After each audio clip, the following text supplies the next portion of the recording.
सारी सारी रतिया अरे सुते नहीं सुते देला सारी सारी रतिया सुखाई देला उठवा चुसी चुसी चुसी चुसी सखी रे सखी सैया रतिया में खलावे घुची घुची सखी रे सखी सैया रतिया में खलावे घुची घुची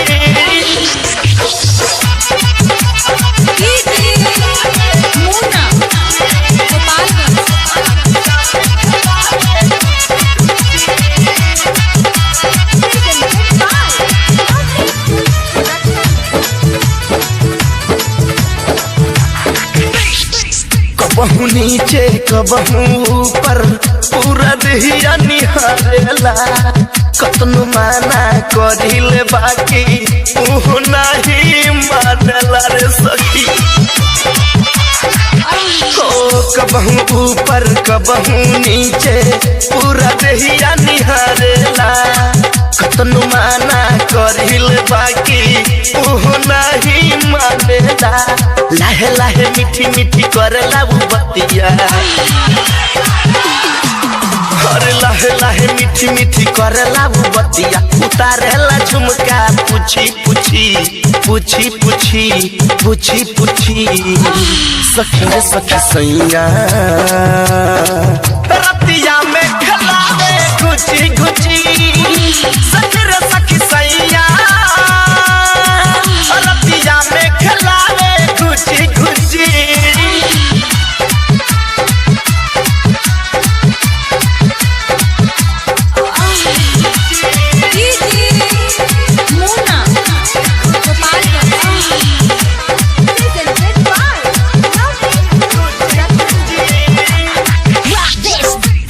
परा जाई तो सक से दिया रोज सजावेला सारा गहना हमके पहना के रोज सिंगार करावेला अरे पलंग पर जाई तो सक से दिया रोज सजावेला सारा गहना हमके पहना के रोज सिंगार करावेला रोज रोज सखी रे करला दुर्गतिया अरे रोज रोज सखी रे करेला दुर्गतिया कोहेला हमके बुची बुची बुची बुची बुची बुची सखी रे सखी सैया रतिया में खलावे घुची घुची सखी रे सखी सैया रतिया में खलावे घुची घुची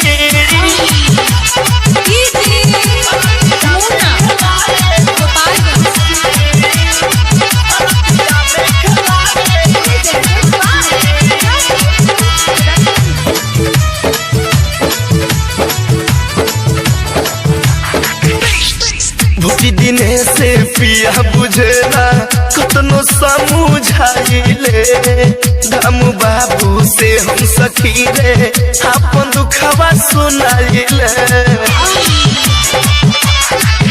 अरे भूखी दिने से पिया बुझेला कतनो समझाइले धम बाबू से हम सखी रे अपन दुखवा सुनाइले चढ़ी जाला ऊपरा करेला बरियरिया अरे चढ़ी जाला ऊपरा करेला बरियरिया कटे कलाई छुरी फूटी फूटी फूटी फूटी फूटी फूटी सखी रे सखी सैया रतिया में खलावे घुची घुची सखी